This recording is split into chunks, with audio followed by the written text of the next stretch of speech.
السلام عليكم ورحمة الله وبركاته. إن الحمد لله نحمده ونستعينه ونستغفره ونعوذ بالله من شرور أنفسنا ومن سيئات أعمالنا من يهده الله فلا مضل له ومن يضلل فلا هادي له وأشهد أن لا إله إلا الله وحده لا شريك له وأشهد أن محمدا عبده ورسوله أما بعد. அகிலத்தை படைத்து பரிபாலிக்கக்கூடிய எல்லாம் வல்ல அல்லாஹ்வுக்கே புகழ் அனைத்தும். அல்லாஹுவின் சத்திய தூதர் எம் உயிரிலும் மேலான கண்மணி நாயகம் ஸல்லல்லாஹு அலைஹி வஸல்லம் அவர்கள் மீதும் அன்னவர்களை பின்பற்றி வாழக்கூடிய அனைத்து முஸ்லிம்கள் மீதும் எல்லாம் வல்ல அல்லாஹுவின் கருணையும் சாந்தியும் என்னென்னும் நிலவட்டுமாக. அன்பிற்குரிய அல்லாஹுவின் நல்லடியார்களே, த நாலேஜ் அகாடமி சார்பாக பிரதி வியாழக்கிழமை தோறும் இஷா தொழுகையை தொடர்ந்து இஸ்லாமிய குடும்பவியல் என்ற தலைப்பின் கீழே தொடர்ச்சியாக நாம் பயான் நிகழ்ச்சியை நடத்தி வருகிறோம். அந்த நிகழ்ச்சியில் இன்றைய தினம் ஒரு குடும்ப வாழ்க்கையிலே கணவன் மனைவி என்ற 2 பேர் இணைந்து வாழுகின்ற நேரத்திலே ஒரு கணவன் மூலம் மனைவிக்கு செய்யப்பட வேண்டிய கடமைகள் சம்பந்தமாக நாம் பார்க்கவிருக்கின்றோம். அன்பிற்குரிய அல்லாஹ்வின் நல்லடியார்களே, இஸ்லாமிய மார்க்கம் ஒவ்வொருவரையும் ஒரு குடும்பமாக வாழ சொல்லி வலியுறுத்தி இருக்கிறது. அல்லாஹ் ரப்புல் ஆலமீன் திருக்குர்ஆனிலே சொல்லுகின்ற நேரத்தில் வஹுவல்லதி ஹலக மினல் மாஹி பஷரா, மனிதனை நீரிலிருந்து அவன்தான் படைத்தான். ஃபஜஅலஹு நஸபன் வசிஹ்ரா, அவனுக்கு இரத்த உறவையும் திருமண உறவையும் ஏற்படுத்தியுள்ளான் என்று அல்லாஹ் சொல்கிறான். அப்போ மனிதர்களை அல்லாஹ் தஆலா படைத்ததை பற்றி பேசுகின்ற நேரத்திலேயே அவனுக்கு இரத்த உறவு இருக்குது, திருமணம் என்ற ஒரு உறவு இருக்குது. அந்த உறவுகளோடு சேர்ந்து வாழக்கூடிய ஒரு வாழ்க்கையாகத்தான் மனிதனுடைய வாழ்க்கையை நாம் அமைத்திருக்கின்றோம் என்று அல்லாஹ் சொல்கிறான். ஏனென்றால் இந்த இஸ்லாமிய மார்க்கம் ஒரு இயற்கையான மார்க்கம். இந்த இயற்கையான மார்க்கத்தில் எந்த ஒரு இயற்கைக்கு மாற்றமான அம்சத்தையும் அல்லாஹ் தஆலா அமைத்திருக்கவில்லை. இயல்பாக மனிதர்கள் வாழ்வதற்கு எது அவசியமோ அதை அல்லாஹ் தஆலா இந்த மார்க்கத்தில் நமக்கு மார்க்கமாக கடமையாக்கி இருப்பதை நாம் பார்க்கிறோம்.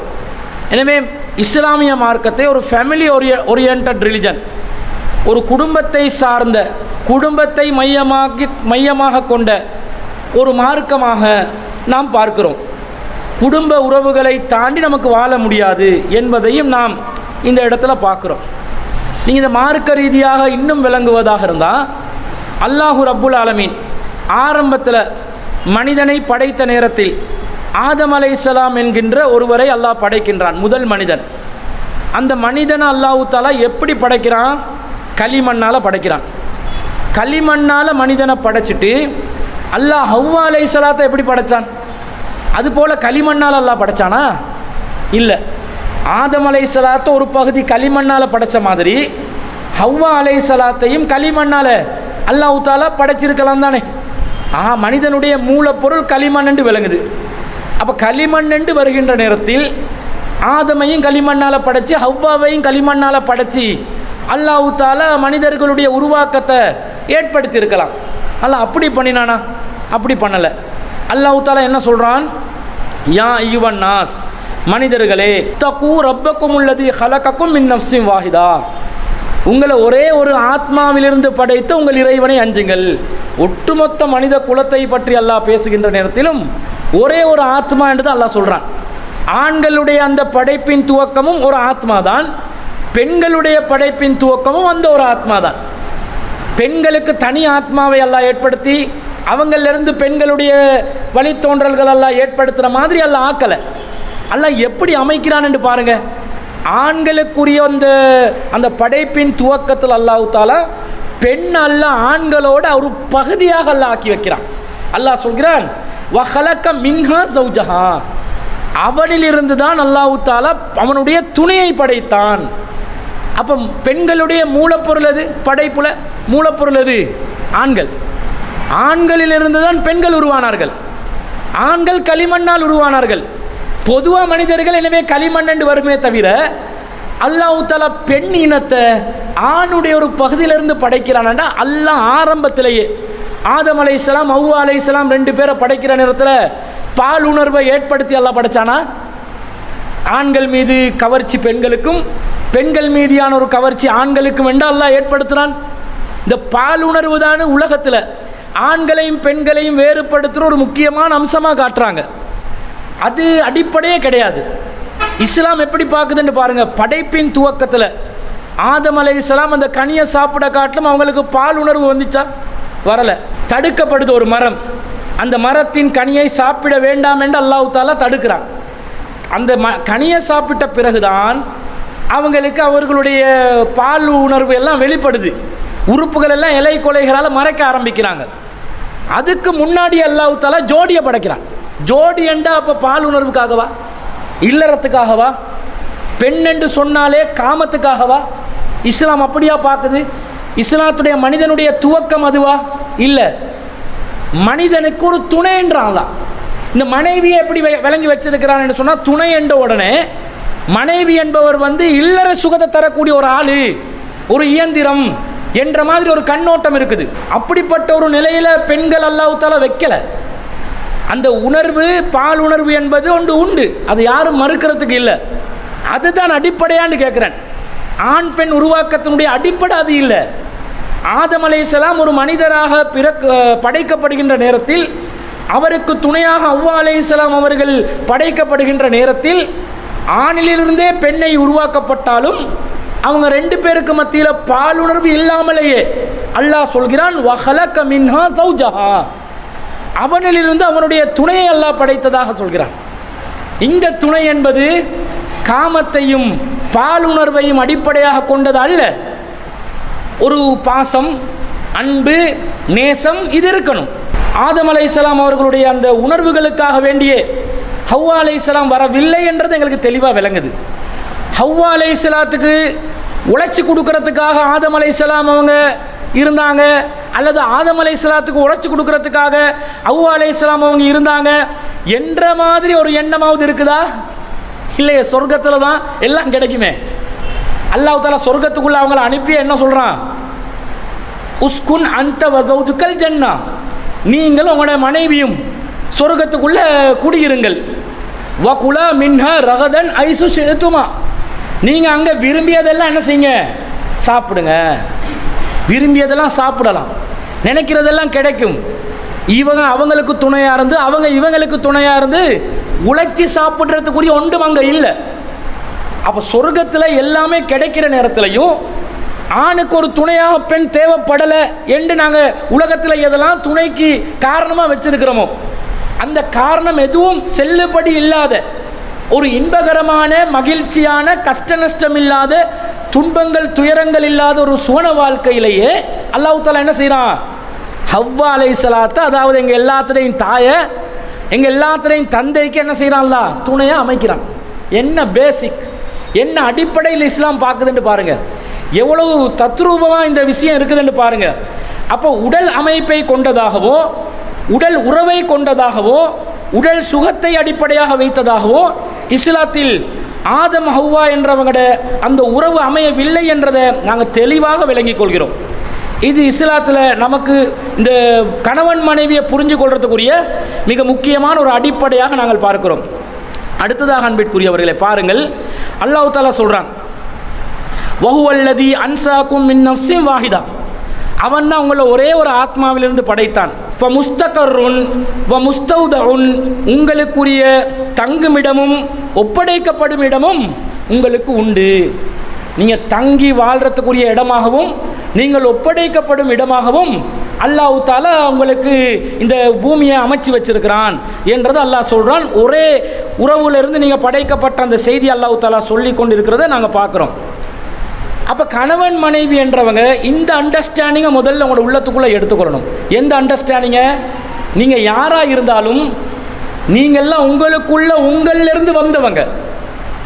நீங்கள் எல்லாம் ஒரு சுயநலமான நோக்கத்தோடு ஆண் பெண்ணை பார்க்கக்கூடாது. எப்படி நீங்கள் பார்க்கணும்?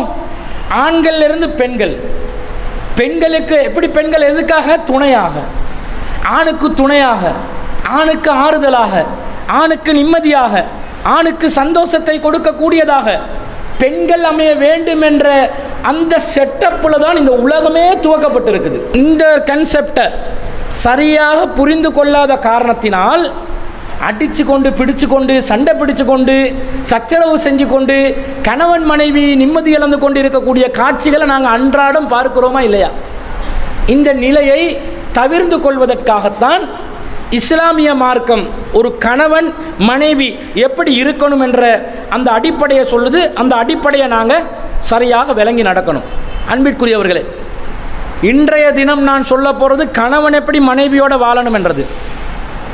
இதை புரிஞ்சு கொண்டு இதை விளங்கி கொண்டு நம்ம மக்கள் என்ன நினைக்கிறாங்கண்டா, எப்போ பாரு பெண்களுக்கு சார்பாகவே இவங்க பேசுகிறாங்க என்ற மாதிரி நினைக்கிறாங்க. இன்ஷால்லா அடுத்த வாரம் மனைவி கணவனுக்கு என்ன செய்யணும் என்றதை பார்ப்போம். ஆனால் எதை சொன்னாலும் இஸ்லாத்தில் எது உள்ளதோ அதை தான் சொல்கிறோம். இஸ்லாம் எப்படி ஒரு கணவனை ஒரு இடத்துல வச்சிருக்குது, ஒரு தரத்தில் வச்சிருக்குது, அந்த இடத்துல வச்சிருக்கக்கூடியதை நாங்கள் அந்த இடத்துல வச்சு தானே பேசணும். இஸ்லாம் சொன்ன விதத்தில் தானே பேசணும். அந்த அடிப்படையில் இதை நாங்கள் அணுகிறத நீங்கள் புரிஞ்சு கொள்ளணும். முதல்ல கணவன் மனைவி என்ற அந்த வாழ்க்கையில் அல்லாஹ் தஆலா நமக்கு விதியாக்குற அடிப்படையான விஷயம் என்னென்று சொன்னால், நபி ஸல்லல்லாஹு அலைஹி வஸல்லம் ஊடாக ஒரு செய்தி வருது. எப்படி வருது?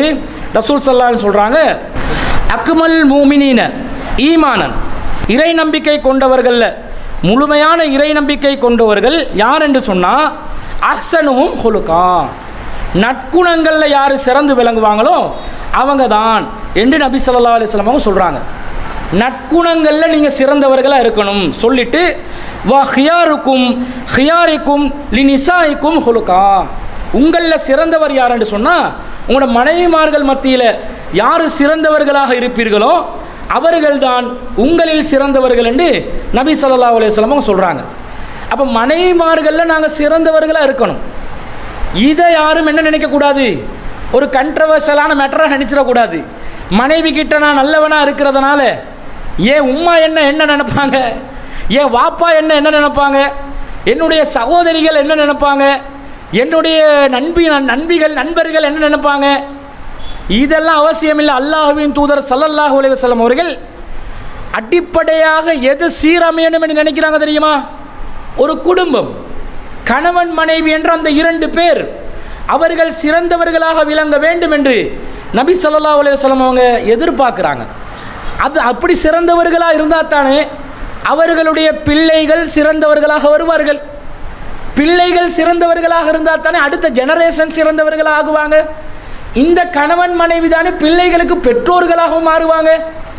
எல்லாத்துக்கும் பேசிக் அடிப்படை என்ன? மனைவிமார்களில் சிறந்தவர்களாக கணவன் இருந்தால் கணவன் நல்லவனாக இருப்பார், அப்போ மனைவியும் நல்லதாக நடந்து கொள்வாங்க. இந்த பேசிக் கன்செப்டை இஸ்லாம் ஆணித்தரமாக சொல்வதை நாங்கள் பார்க்கிறோம். இதை யாரும் எப்படி விளங்கி கொள்ளக்கூடாது என்று சொன்னால், இது இஸ்லாம் பெண்களை ஒரு மேலே கொண்டாந்து வைக்குது, ஆண்களை மட்டமாக யோசிக்குது.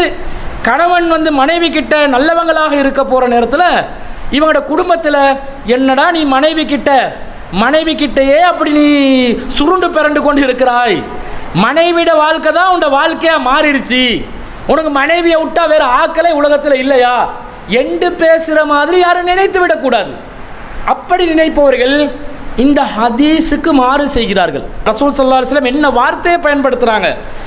உங்களில் சிறந்தவர்கள் ஈமானில் முழுமை பெற்றவர்கள், வா ஹியாருக்கும் ஹியாருக்கும் லினிசாயிம் ஹுலுகா, உங்களில் சிறந்தவர் எப்படி ஈமானில் சிறந்தவர்கள், நம்பிக்கை முழுமை பெற்றவர்கள், நற்குணத்தில் முழுமை பெற்றவர்கள் என்று சொல்லிட்டு மனைவி கிட்ட நல்லவனாயிரு. அதோட அர்த்தம் இப்படி ரிவர்ஸில் புரியக்கூடாது. மனைவி வஞ்சவத்தை சொல்லி கொடுப்பா, மனைவி பொறாமையை சொல்லி கொடுப்பா, மனைவி குரோதத்தை சொல்லி கொடுப்பா, மனைவி துரோகத்தை சொல்லி கொடுப்பா, மனைவி அநியாயத்தை சொல்லி கொடுப்பா. அதுக்கும் கணவன் தலையை ஆட்டணும் என்றது இல்லை. இஸ்லாம் நீதியாக நடக்க சொல்லுது, நேர்மையாக நடக்க சொல்லுது, நிதானமாக நடக்க சொல்லுது. நாங்கள் பக்கச்சார்பு இல்லாமல் நடக்கணும்.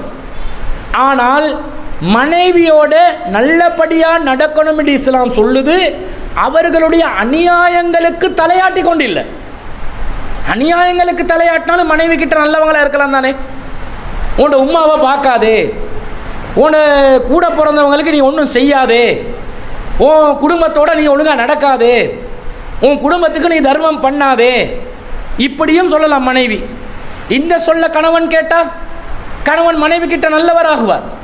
இந்த நல்லதை சொல்லலை. இஸ்லாம் பாவத்தை அங்கீகரிக்குமா? அப்படி சொல்லலை.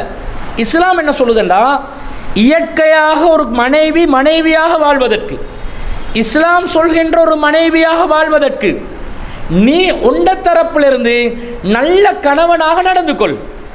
அப்போ மனைவி ஒரு சில பலவீனங்களோடு குறைபாடுகளோடு இருந்தாலும் அவளோடு நீ நடக்கின்ற இந்த விஷயங்களை அணுகுமுறைகளை பார்த்துட்டு அவளை நல்லவளாக மாறலாம், குறைகளை சரி செய்து கொள்ளலாம். இந்த உள்கருத்து இருக்குதா இல்லையா? இருக்குது. அப்போ பாவங்களையும் அநியாயங்களையும் மனைவி சொல்லும் போது அதுக்கு அடிப்பணிந்து நடப்பது மனைவியர்களில் நீங்கள் நல்லவராகுவதற்குரிய வழிமுறை அல்ல. அதை இஸ்லாம் அங்கீகரிக்காது. யாருக்கும் அநியாயம் செய்யக்கூடாது, யாருக்கும் யாருடைய பாவத்துக்கும் துணை போகக்கூடாது. ஆனால் நீ கணவனாக மனைவிக்கு செய்ய வேண்டிய நல்லவைகளை அழகான முறையில் செய்ய என்று இஸ்லாம் சொல்கிறது. அதை நாங்கள் செய்ய வேண்டும். அப்போ மனைவி கிட்ட நீங்கள் நல்லவங்களாக இருக்கிறதுக்கு என்ன செய்யணும்? மனைவிக்கு நீங்கள் பர்த்டேக்கு கேக்கு வாங்கி கொடுத்தா நல்ல பேர் எடுத்துக்கொள்ளலாமா? அனிவர்சரிக்கு சாரியோ சல்வாரோ சுடிதாரோ அல்லது ஒரு ஜீன்ஸு பேண்ட்டையோ நீங்கள் வாங்கி கொடுத்தா நீங்கள் பொண்டாட்டிக்கிட்ட நல்ல பேர் எடுத்தால் அதுதான் இஸ்லாம் சொல்லுதா? இப்படி தான் நல்லவனாக இருக்கணும் என்று சொல்லுதா? அல்லது புதுசாக ஒரு சினிமா ஒன்று ரிலீஸ் ஆகும்போது சிட்டிக்கு என்ன கூட்டி போகணும், அல்லது சமந்தாவுக்கு கூட்டி போகணும், தியேட்டருக்கு கூட்டி போனால்தான் மனைவிக்கு நான் நல்லவனாக இருப்பேன் என்ற நல்லதாக அப்படி காட்ட சொல்லுதா? இல்லை. நீங்கள் நினைக்கிறதெல்லாம் இஸ்லாம் நல்லதாக சொல்லாது. நீங்கள் கண்டதையும் நல்லதுன்னு நினைப்பீங்க, கெட்டதையும் நல்லதுன்னு நினைப்பீங்க. இஸ்லாம் அதுக்கு வரைவிலக்கணம் என்னன்றதை நபிகள் நாயகம் ஸல்லல்லாஹு அலைஹி வஸல்லம் அவங்க பல பொன்மொழிகளூடாக நமக்கு சொல்லித்தாராங்க. எப்படி சொல்லித்தாராங்க? ஒரு நபித்தோழர் வந்து கேட்கிறார், யா ரசூல் அல்லாஹ், மா ஹக்கு ஜௌஜதி அஹதினா அலைஹி, நம்முடைய மனைவிக்கு நாம் செய்ய வேண்டிய கடமைகள் என்னப்பா என்று கேட்குறாங்க. அல்லாஹ்வின் தூதரே, மனைவிக்கு நாங்கள் செய்ய வேண்டிய கடமை என்ன? அவர் ரசூல் ஸல்லல்லாஹு அலைஹி வஸல்லம் அழகான வார்த்தைகள்லாம் சொல்கிறாங்க. அன் துதிமஹா இதா தஇம்த, நீ சாப்பிடும்போது மனைவிக்கு சாப்பிட கொடு. பாயிண்ட்டுகளை ஒவ்வொன்றா கவனிங்க. நீ சாப்பிடும்போது மனைவிக்கு சாப்பிட கொடு. வ தக்ஸுஹா இத தசைத்த, நீ உடுக்கும்போது மனைவிக்கு உடுக்க கொடு. அதே மாதிரி வலா தொலரிபில் வஜ்ஹ, அவளுடைய முகத்தில் அரைந்து விடாதே. பாயிண்டாக கவனிங்க, ஒவ்வொன்றா பார்க்கணும். அடுத்தது வலா துக்கப், அவளை நீ திட்டி விடாதே, ஏசி விடாதே, மானபங்கப்படுத்தி விடாதே. வலா தஜ்ஹுர் இல்லா ஃபில் பைத்தி, வீட்டில் தவிர வெளியே எங்கேயும் அவளை கண்டித்து விடாதே. மனைவிக்கு நாங்கள் செய்ய வேண்டிய கடமைகளாக ரத்தின சுருக்கமாக அல்லாஹ்வின் தூதர் ஸல்லல்லாஹு அலைஹி வஸல்லம் அவர்கள் சொல்லி தந்த விஷயங்கள். முதலாவது என்ன? நீ சாப்பிடும்போது மனைவிக்கு சாப்பிட கொடு. எப்படி இந்த கன்செப்ட் எப்படி புரிஞ்சு கொள்றது? அதாவது நாங்கள் சாப்பிடும்போது மனைவியும் சாப்பிட்டு இருக்கணும். இதை பலவிதமான முறைகளில் நாங்கள் புரிஞ்சு கொள்ளலாம். இப்போ நானும் மனைவியும் ஒன்றாக சாப்பிடணும் என்றதும் இதில் வருதா இல்லையா? நான் சாப்பிடும்போது அவவும் சாப்பிடணுமெண்டா, அவ சாப்பிட்றது நான் கண்கூடாக பார்க்கணும், நான் சாப்பிடுவதையும் அவ கண்கூடாக பார்க்கணும். இதுவும் அடங்கும். நான் எங்கிருந்தும் சாப்பிடலாம், மனைவியும் எங்கிருந்தும் சாப்பிடலாம். ஏண்டா தொழில் விஷயமாக வெளியே போக வேண்டி வரும், சமூக பணி விஷயமாக வெளியே போக வேண்டி வரும், இபாதத் செய்வதற்காக பள்ளிவாசலுக்கு போக வேண்டி வரும், பல விஷயங்களில் பிரிய வேண்டிய தூரமாக வேண்டிய கட்டங்கள் வரும். கணவன் மனைவி எப்பயுமே 24 மணித்தியாலமும் மேலே ஒட்டி கொண்டு இருக்கலாமா? மனைவி அப்படியே களத்தில் தொங்க வச்சு நான் உன்னோட தான் இருப்பேன்னு சொல்லி போகிற இடத்துக்கெல்லாம் அப்படி கூட்டி கொண்டு போயிடுமா? ரோட்டில் பார்க்குறது இது வச்சா கிறுக்கு ஜோடுன்னு சொல்லிடுவாங்க. நல்லதாக இருந்துச்சு கொஞ்சம் பயான கொஞ்ச நாளாக போயிட்டு வந்தனாலேருந்து கொஞ்சம் மூளை அப்படி இப்படி தான் வேலை செய்துண்டுங்க. ஒட்டி வாழணும். ஒட்டுறதா இருந்தால் எந்த நேரமும் ஒட்டுறதுன்ற அர்த்தமா? உள்ளத்தால் எப்பயுமே ஒட்டி இருக்கணும், ஒட்டம்பால் ஒட்டி இருக்கணும். அப்படி ஒட்டுற மாதிரி காட்டுவாங்க. நிறைய டுபாகூரா தான் இருக்கும், நிறைய டுபாகூரா தான் ஒட்டுவாங்க. உள்ளம் இணைஞ்சிருக்கணும். அப்போ உள்ளத்தால் இணைகிறதா இருந்தால் இவன் ஃப்ரெண்ட்ஸ் மகளோட வெளியே போகிறான், சாப்பிட்றான், குறைஞ்சது சாப்பிட்றதுக்கு முன்னாடி பொண்டாட்டிக்கு கால் பண்ணி, பொஞ்சாதி என்றுவாங்க தானே, அந்த பொஞ்சாதி கிட்ட சாப்பிட்டியா, நீங்கள் சாப்பிட்டீங்களா, உங்களுக்கு சாப்பாடு அரேஞ்ச் ஆகிருச்சா, இப்படி கேட்கணுமா இல்லையா? கேட்கணும். கேட்குறாங்களா? எப்படி வச்சிருக்கிறாங்க? கணவன்ட மிச்சத்தை சாப்பிட்ற எச்சிய சாப்பிடணும் என்ற மாதிரி மனைவியாக்கி வச்சிருக்கிறாங்க. அந்த மாதிரி ஒரு நிலை நாங்கள் முஸ்லிம் சமூகத்திலையும் பார்க்குறோம். மனைவி எப்போ சாப்பிடணும்? கணவன் சாப்பிட்ட பிறகு எச்சி மிச்சங்கள் ஏதாவது இருந்தால் தான் தொட்டு சாப்பிட்ற மாதிரி ஆக்குறாங்க. இப்போ இலங்கையில் என்ன நடக்குதுன்னு கேட்டால், பெரும்பாலும் மனைவி சாப்பிட்டாலா இல்லையா இதெல்லாம் கேட்குறதே இல்லை. என்ன அவ செய்கிறான்றது யோசிக்கிறதும் இல்லை. இவன் பாட்டுக்கு விதமாக வயிறு முற்றத்துக்கு அப்படி அடிச்சுட்டு வருவான். புது கடைக்கு போகிறான் ஃப்ரெண்ட்ஸ்மார்களோட, மாதத்துக்கு 2-3 தடவை போவான். ஏன் நீ உன் பொண்டாட்டியை கூட்டி போனியா? கூட்டு போடுற நிலைமையில் அது புது கடை இருக்குதான்றது கேள்விக்குறி. ஆனால் சாப்பிட்ற ஒரு வெளி இடத்துல சாப்பிடக்கூடிய விதத்தில் நீ கூட்டி போடுறியா? குறைந்தபட்சம் நீ எதை சுவைத்தாயோ சாப்பாட்டில் அதில் ஒரு பங்கை கொண்டு வந்து கொடுத்தியா? கொடுக்க மாட்டேன்றான். ஃப்ரெண்ட்ஸோட நேரம் கழிக்கும் போது பொண்டாட்டியோட ஃபோன் வந்தாலே எரிச்சலாக பார்க்கக்கூடிய ஒரு சூழ்நிலையை பார்க்குறோம். நீங்கள் சாப்பிடும்போது உங்களோட மனைவிக்கு சாப்பிட கொடுங்கன்றாங்க ரசூல் ஸல்லல்லாஹு அலைஹி வஸல்லம். அது வருது எந்த வாசகம்னு பாருங்க, அன் துத்திஇமஹா இதா தஇம்த, நீ சாப்பிடும் போது அவக்கு சாப்பாடுக்கு செஞ்சிட்டேன், அவள் சாப்பிட்றாலே இல்லையோ தொலைஞ்சு போட்டும், நான் சாப்பிட்டேன் வயிறை நிரப்பிட்டேன் ஏப்பத்தை விட்டுட்டேன்னு இருக்க முடியாது. சாப்பாட்டில் நீ அவங்களுக்கு அவங்களோட நிலைமை என்னன்றதை கண்காணிக்கணும். கண்காணிக்கிறியா? இதில் இன்னும் சில விஷயங்கள் அடங்குது. இவன் சாப்பிட்ற மாதிரி சாப்பாடு கொடுக்கணும். நீ நல்ல பிரியாணியை வயிறு முட்டை அடிச்சுட்டு அந்த பால் சோறையும் தண்ணி சோறையும் மிச்ச மீத உள்ள சோத்தையும் சாப்பிடு என்ற நிலையில் வச்சிடக்கூடாது. நீ வயிறு முட்டை எதை ருசிச்சு சாப்பிட்றியோ அந்த உணவுட தரத்திலிருந்து மனைவிக்கு கொடுக்கணும். கொடுக்கப்படுகிறதா? அப்படி தான் செய்கிறாங்களா? இஸ்லாம் எந்த அளவுக்கு ஒரு கண்ணியமான நிலையில் மனைவியோட நடக்கணும் என்று சொல்லுதுன்றதை பாருங்க. இன்னும் சொல்ல போனால், நீ உன்னோட உணவுக்கு செலவழிக்கிற செலவுக்கு சமமான ஒரு செலவில் உள்ள உணவை உன்னுடைய மனைவிக்கு கொடு. இல்லையா? நீ ஃப்ரைட் ரைஸை சாப்பிட்டுட்டு அவருக்கு சாதாரண ஒரு ரைஸ் அண்ட் கறியை கொடுத்தண்டா, அவன் அதை தான் விரும்பினாண்டா வேற விஷயம். அது விரும்பி கேட்டால் பரவாயில்லை, ஒரே ரேட்டில் போகணுன்றது இல்லை. அவக்கு இதை சாப்பிட விருப்பம், ஆனால் நீ கொடுக்க மாட்டேன்றியே. சில கணவன்மார்களை பார்த்தா வெக்கமாக இருக்குது. சாப்பிட்றதுக்கு கணக்கு பார்ப்பான், பொண்டாட்டிக்கு செலவு அளிக்கிறதுக்கு வீட்டில் பார்ப்பான். எத்தனை பிள்ளைகள்? 4 பேர். உனக்கு ஒரு பராட்டா, உனக்கு இன்னொரு பராட்டா. பாப்பா எனக்கு முட்டை ரொட்டி, பாப்பா முட்டை ரொட்டி தரையலாது, உனக்கும் பராட்டா. 4 பராட்டா. இவனுக்கு 2 பராட்டா. இவனும் கஞ்ச பயல், இவனும் சாப்பிட மாட்டான். அவனுக்கு 2 பராட்டா, 3 பிள்ளைக்கு 3 பராட்டா, 5 பராட்டா. இதெல்லாம் ஒரு சாப்பாடா? அது உனக்கு வறுமை இருந்தால் அது வேற விஷயம், வறுமையில் எல்லாரும் பங்கு பெறலாம்.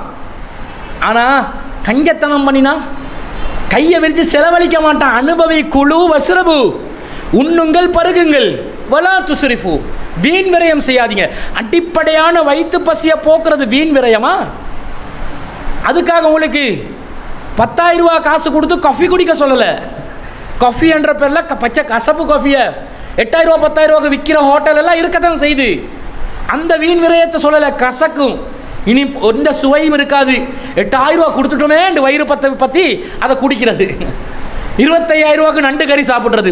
25,000 ரூபாய்க்கு நண்டு கறி சாப்பிடணுமா? நீ உனக்கு வசதி இருந்தால் சாப்பிட்டுக்கோங்க. வீண் விரயத்தில் அடங்க உங்களுக்கு வசதி இருக்குமெண்டா. அவங்களோட தரத்தில் அவங்களோட பொருளாதார நிலையில் அது வித்தியாசப்படலாம்.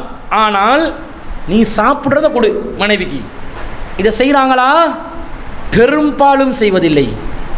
நீங்கள் அதுக்கு என்ன தர்பியத்தை பண்ணணும் என்று சொன்னால், குடும்பத்தோடு சேர்ந்து ஒரு பிரேக்ஃபாஸ்ட்டையோ டின்னரையோ, லஞ்சு பெரும்பாலும் மிஸ் ஆகிரும். ஏன்னா வெளியே போயிடுவீங்க.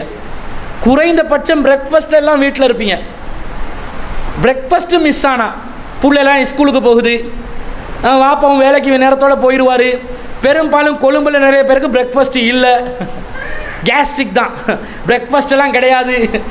அப்போ டின்னருக்கு வயிறு முட்டை அடிக்கிறது என்ற பேரில் அப்படி டின்னர் அது ஹெல்த்தியும் இல்லை. சரி, அப்படியே சாப்பிட்றதா இருந்தால் அந்த டின்னரையாவது ஃபேமிலியோடு சேர்ந்து சாப்பிடுங்க. ஃபேமிலியோடு சேர்ந்து சாப்பிட்ற மாதிரி ஆக்குங்க.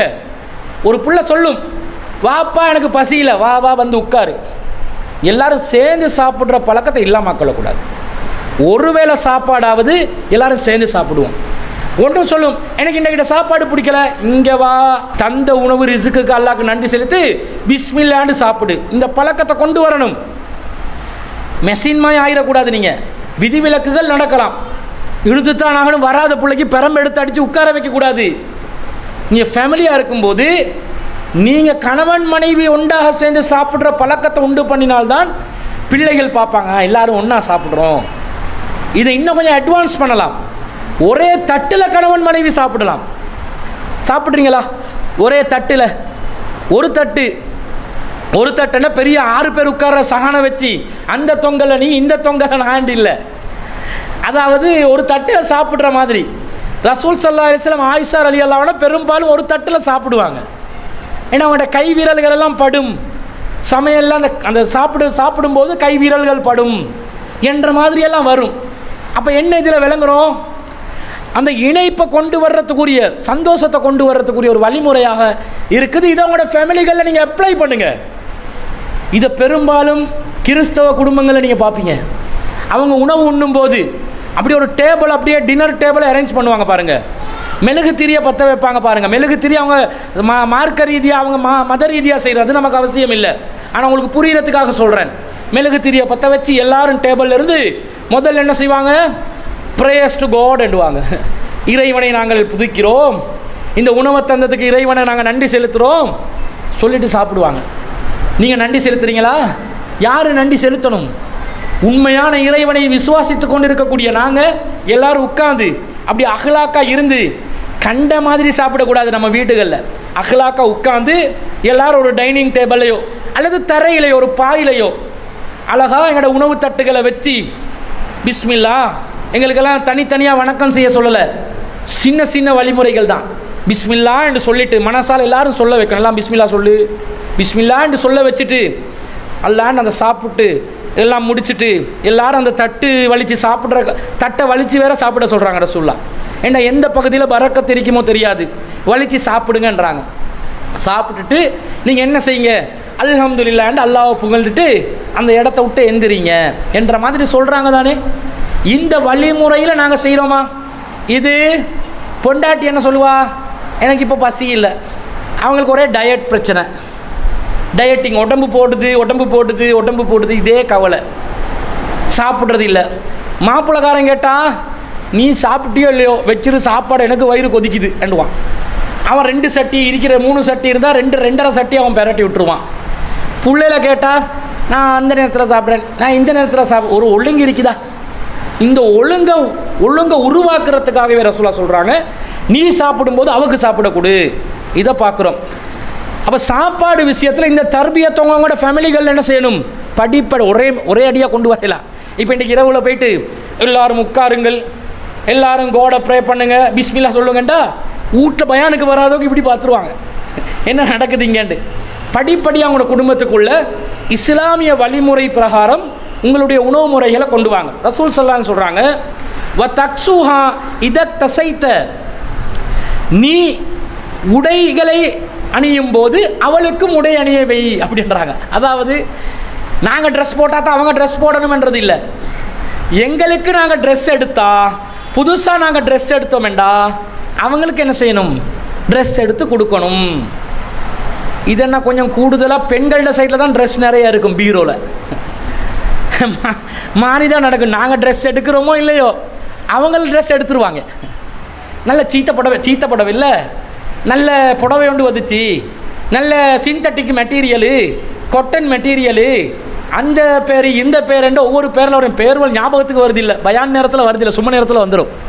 அப்போ ஒவ்வொரு பேரை சொல்லி மெட்டீரியலாக வாங்கி வீட்டுக்கு பக்கத்தில் தையல்காரி ஒன்று இருந்தாண்டு வைங்க, அவ்வளவுதான் கதை. மாப்பிள்ளை இருந்து முடிஞ்சு தச்சி பீரோ நிறைய அடிக்கிட்டு சொல்லுவா, எனக்கெண்டா அவ்வளோ பெருசாக உடுப்பே இல்லைண்டுவான். இது நடக்குது. ஆனால் அவங்க எடுத்து தைக்கிறாங்களோ இல்லையோ அவங்களுக்கு இருக்கிற ஒரே சுகம் அது தானே, ஒரு ட்ரெஸ்ஸை தச்சு உடுக்கிறது தானே. நீங்கள் என்ன எந்த நேரமும் வெளியவா கூட்டிகிட்டு போகிறீங்க? அவங்கள வந்து விதவிதமாக உடுத்து அலங்கரிக்க வைக்க, வீட்டுக்கு ஒரு புடவை கொட்டன் புடவை எடுத்து தச்சு உடுக்க போகிறாங்க. உடுக்க வச்சுருங்க. அவங்க வாங்கி உடுக்குறாங்களோ இல்லையோ, ரசூலுல்லாஹ் உங்களுக்கு தந்த ஆர்டர் என்ன தெரியுமா? நீங்கள் உடை அணியும் போது அவங்களுக்கு உடை அணிய வைக்கணுமெண்டா, நீங்கள் உங்களுக்கு புதுசாக ஒரு ட்ரெஸ் எடுத்தீங்கன்னு வைங்க, அவங்களுக்கு சேர்த்து தான் எடுக்கணும். அப்படியா எடுக்கிறீங்க? நீங்கள் டெனிம் ஒன்று எடுப்பீங்க, ட்ரௌசர் பேண்ட் எடுப்பீங்க, அல்லது இந்த ஒரு ஷர்ட் எடுப்பீங்க, ஒரு டிஷர்ட் எடுப்பீங்க, ஒரு பெல்ட் எடுப்பீங்க, ஒரு பர்ஸ் எடுப்பீங்க. இதெல்லாம் ட்ரெஸ்ஸில் எக்ஸ்ட்ரா ஃபிட்டிங்ஸோடு சேர்ந்து வர்றது. அது எடுக்கும் போதெல்லாம் நீங்கள் பர்ஸ் எடுக்கும்போது உங்களோட மனைவிக்கு பர்ஸ் எடுத்து கொடுப்பீங்களா? செருப்பு எடுக்கும்போது மனைவிக்கு செருப்பு எடுத்து கொடுப்பீங்களா? விட மாட்டீங்க. நீங்கள் புதுசாக ட்ரெஸ் எடுக்கும்போது இறை தூதர் சொல்லிவிட்டார்கள், நான் அணியும் போது அவளை அணிய வைக்கணும். அதாவது என்ன அர்த்தம்? எல்லாம் உடுத்து தான் நிற்க போகிறோம். ட்ரெஸ் எடுக்கும்போது அவங்களுக்கு எந்த ஒரு பங்கு கொடுக்கணும். இந்த மனோநிலையை நீங்கள் உருவாக்கி கொள்ளுங்கன்றாங்க ரசூல் ஸல்லல்லாஹு அலைஹி வஸல்லம். இதை நீங்கள் கடைப்பிடிக்கிறீங்களா? பெரும்பாலும் நம்ம ஆக்கள் பெருநாளைக்கு ட்ரெஸ் எடுக்கும்போது கணவன் மனைவி குழந்தை குட்டிகளுக்கு எல்லாம் சேர்த்து எடுப்பாங்க. ஆனால் ஏனைய நாட்களில் ஆண்கள் ட்ரெஸ் எடுக்கும்போது பெண்களுக்கும் சேர்த்து ட்ரெஸ் எடுத்து கொடுக்குறாங்களா என்றதை கவனிங்க. நீங்கள் பாட்டுக்கு அழகழகாக ட்ரெஸ்ஸு அணிஞ்சு செல்லுவீங்க. அவங்க உங்களுடைய ட்ரெஸ்ஸில் எப்படி அவங்களோட கண்ணோட்டம் வருமெண்டா, இவன் பாட்டுக்கு புதுசாக உடுத்து போகிறான், எங்களை உடுத்த வச்சு அலங்கரிக்க வைக்கிறானே இல்லை, ஏதோ இன்னொரு கல்யாணத்துக்கு தயாராகிறானோ தெரியாது. இப்படி தான் அவங்களோட மைண்டு ஓடும். பெண்கள் இப்படி தான் சிந்திப்பாங்க பெரும்பாலும். நீங்கள் ட்ரெஸ் எடுக்கும்போது அவளுக்கு சேர்த்து எடுத்து கொடுங்களே. நம்ம மாப்பிள்ளை நம்ம அலங்கரித்து பார்க்குறதுக்கு விரும்புகிறாரு, நம்முடைய அழகு அவருக்கு இன்னும் தேவைப்படுது, நாங்களும் இன்னும் அழகாக தான் தெரிகிறோம் அப்படின்டுவாங்க. நீங்கள் பாருங்கள், நான் பொய் சொல்கிறதா இருந்தால் நீங்கள் பாருங்கள், அவங்க ஒரு ட்ரெஸ்ஸை உடுத்துட்டு ஏய் பசந்தா இருக்குதா கேட்பாங்களா இல்லையா? நல்லா இருக்குதா இந்த ட்ரெஸ்ஸு கேட்டு இல்லையா? கேட்டு இருக்கிறாங்களா இல்லையா? கேட்பாங்க. ஏன் கேட்குறாங்க? அவங்க பார்க்குறாங்க உங்களுடைய கண்ணுக்கு அவங்க அழகாக தெரியணும். அந்த அலங்கும் அலங்காரமும் உங்களுடைய கண்ணுக்கு தெரியுதா இல்லையான்னு பார்க்குறாங்க.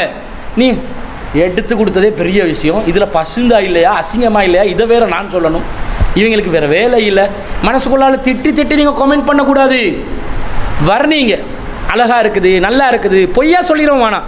அவன் ஒரு ட்ரெஸ்ஸை செலக்ட் பண்ணி எடுத்துருப்பா, அதை உடுத்து போனால் ஒரு குரங்கு கூட்டம் ஒன்று ரோட்டில் போகிற மாதிரி இருக்கும். அவங்கள கோமாளி ஆக்கிறதுக்காக ரொம்ப அழகாக இருக்குது, வா வெளியே வா, எல்லோரும் பார்த்து சிரிக்கட்டும் என்றமா ஆக்காமல் சரியான கமெண்ட்டை கொடுங்க.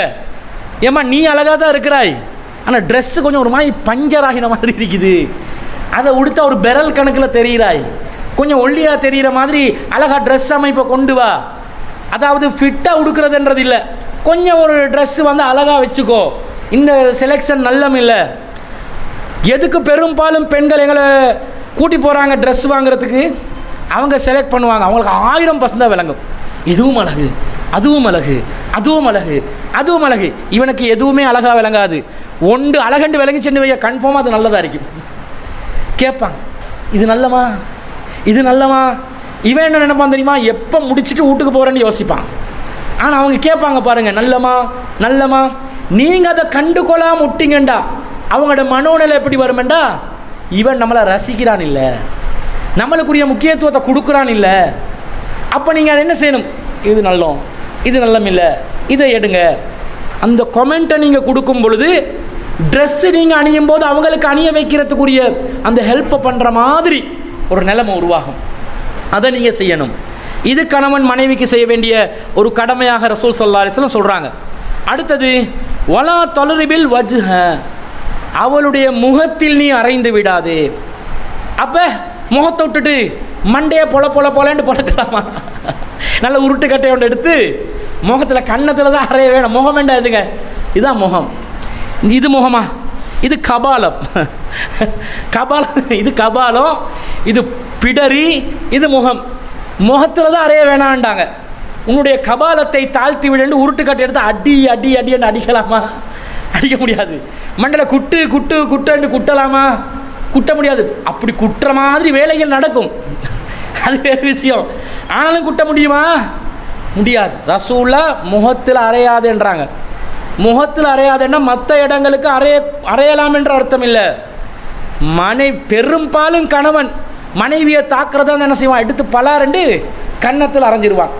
அந்த சமூகத்தில் இருக்கிற பெரும்பாலான பழக்கத்தை நபி ஸல்லல்லாஹு அலைஹி வஸல்லம் சொல்கிறாங்க, நீங்கள் அதை செய்யக்கூடாது.